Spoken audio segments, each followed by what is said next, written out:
Лада Приора, 13 год.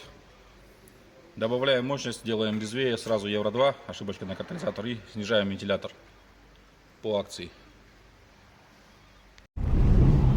Все после прошивки. Бодро едет.